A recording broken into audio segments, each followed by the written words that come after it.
छत्रपती संभाजीनगरमध्ये 20 तारखेला जी घटना घडली, तर आमच्या जिल्हा वकील संघाचे जे सदस्य आहेत, ॲडव्होकेट वैष्णव साहेब आणि सिद्धार्थ बनसोडे, हे दोघं मित्र आहेत आणि सातारा परिसरामध्ये राहतात. दोघं सोबत येणं जाणं करतात. ज्यावेळेस कोर्ट टायमिंग संपला त्यावेळेस संग्रामनगर उड्डाणपुलावर जात असताना बाईकवाला बुलेट बाईकवाल्यासोबत त्यांचं साईडवरून भांडणं झाले त्यांचे, की ते रॉंग साईड होते.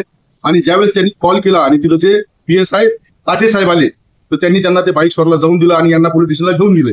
त्यावेळेस यांनी त्यांना जाब विचारला की आम्ही पण वकील आहे, तुम्ही त्यांना बोला काय रिसर कारवाई करायची तर दोघांवर रिसर कारवाई करा.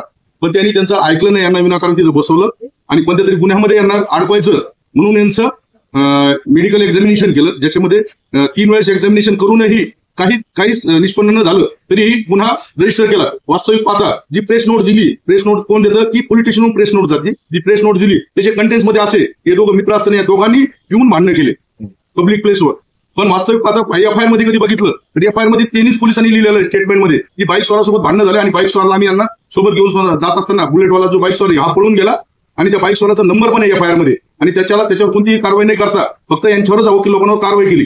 वास्तविक पाहता जे ताटे साहेब याच्या अगोदर जिन्सी पोलीस स्टेशनला होते, तिथं पण त्यांचं असे वादग्रस्त प्रकरण झालेले आहे, त्याच्यामुळे त्यांची बदली सातारामध्ये झालेली आहे. वादग्रस्त पोलीस अधिकारी आहेत, त्यांनी विनाकारण आमचे जे कलिग्स आहेत, सहकारी यांच्यावर खोटा गुन्हा दाखल केलेला आहे आणि त्यांची बदनामी केलेली आहे. वकिलाला त्यांचं नावलौकिक कमवायला त्यांचे पक्षकार सांभाळायला खूप दिवस लागतात.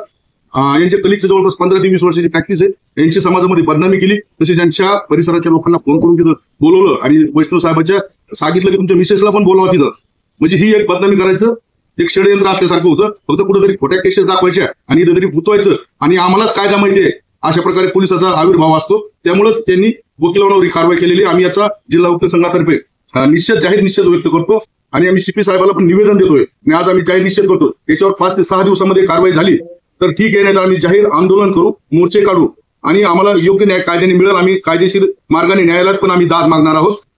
मी जिल्हा वकील संघातर्फे सचिव या नात्याने तीर्थराज सावरे जाहीर निषेध करतो. जनशक्ती YouTube चॅनेलला सबस्क्राईब करून बेल आयकॉनवर क्लिक करायला विसरू नका.